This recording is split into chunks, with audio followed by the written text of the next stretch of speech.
राजस्थान में इन दिनों मौसम अपना रंग बदल रहा है। कहीं तेज आंधी है तो कहीं धूल के गुबार वाला तूफान। लेकिन अब राजस्थान की राजनीति, या यूं कहें कि राजस्थान बीजेपी में अब बड़ा भूचाल आने की आशंकाएं बन चुकी है। दरअसल राजस्थान में लोकसभा चुनाव में बीजेपी का जीत के लिए जो सपना देखा जा रहा था, यानी 25 सीटों का सपना, वो चकनाचूर हो गया और 11 सीटों पर करारी और बुरी हार के बाद अब राजस्थान बीजेपी में बड़ा सियासी बवंडर आने वाला है।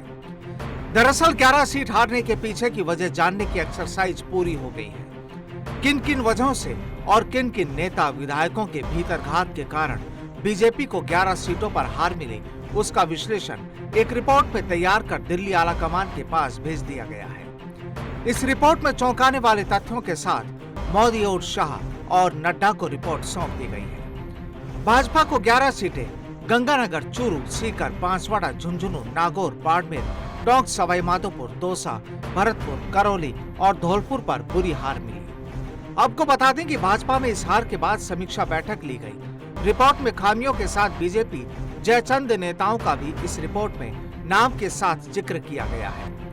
वहीं इस रिपोर्ट में 11 सीटों के समीकरण रिजल्ट के साथ साथ सियासी फैक्टर का भी जिक्र है। दरअसल बांसवाड़ा में बीएपी यानी बाप पार्टी की भावनात्मक पकड़ और बीजेपी में कई जयचंद नेताओं के कारण राजस्थान भाजपा इसका तोड़ नहीं निकाल पाई। भाजपा को कांग्रेस से नेताओं को अपने पाले में लेकर फायदे की जगह बड़ा नुकसान हुआ। श्री गंगानगर में किसान आंदोलन की इस बड़ी आंधी में बीजेपी की धज्जियां उड़ गई और इसी के साथ जातीय समीकरण भी भाजपा को ले डूबा। सीकर सीट पर जातीय समीकरण के साथ साथ भाजपा के भीतरघात से यानी कि बीजेपी अपनों से ही हार गई। चूरू सीट पर जातीय गोलबंदी और जातीय नाराजगी के बवंडर के चलते भाजपा को हार का मुंह देखना पड़ा और अब स्थानीय नेताओं का भी भविष्य खतरे में है। इसी के साथ भरतपुर में कांग्रेस पार्टी की ओर से SC/ST वोटर पर आरक्षण खत्म करने के बड़े प्रचारक का असर दिखा और यहाँ कांग्रेस ने बीजेपी को पटकनी दे दी। पूर्वी राजस्थान के साथ शेखावटी और पश्चिमी राजस्थान में साल 2024 के लोकसभा चुनाव में कई कारणों के चलते कमजोर सियासी इमारतें गिर गई।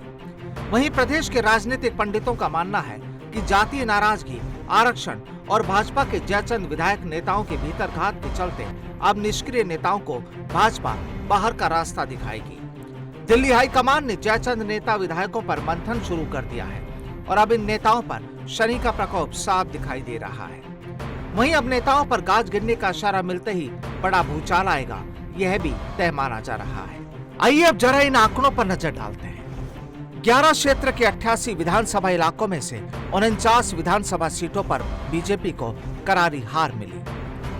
भाजपा के 27 विधायक पार्टी के लिए हार का कारण बने, यानी कि अब 27 विधायकों के साथ साथ कई नेताओं पर भी अब शनि का प्रकोप साफ नजर आ रहा है।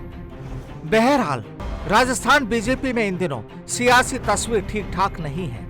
वहीं अब बड़ा सवाल यह है कि इन तस्वीरों के बाद अब भाजपा 5 सीटों पर होने वाले उपचुनाव कैसे जीतेगी, पार्टी के लिए भी एक बड़ा सवाल और बड़ी चुनौती बना है। जयपुर से नवतेज टीवी के लिए सुरेंद्र सोनी की रिपोर्ट।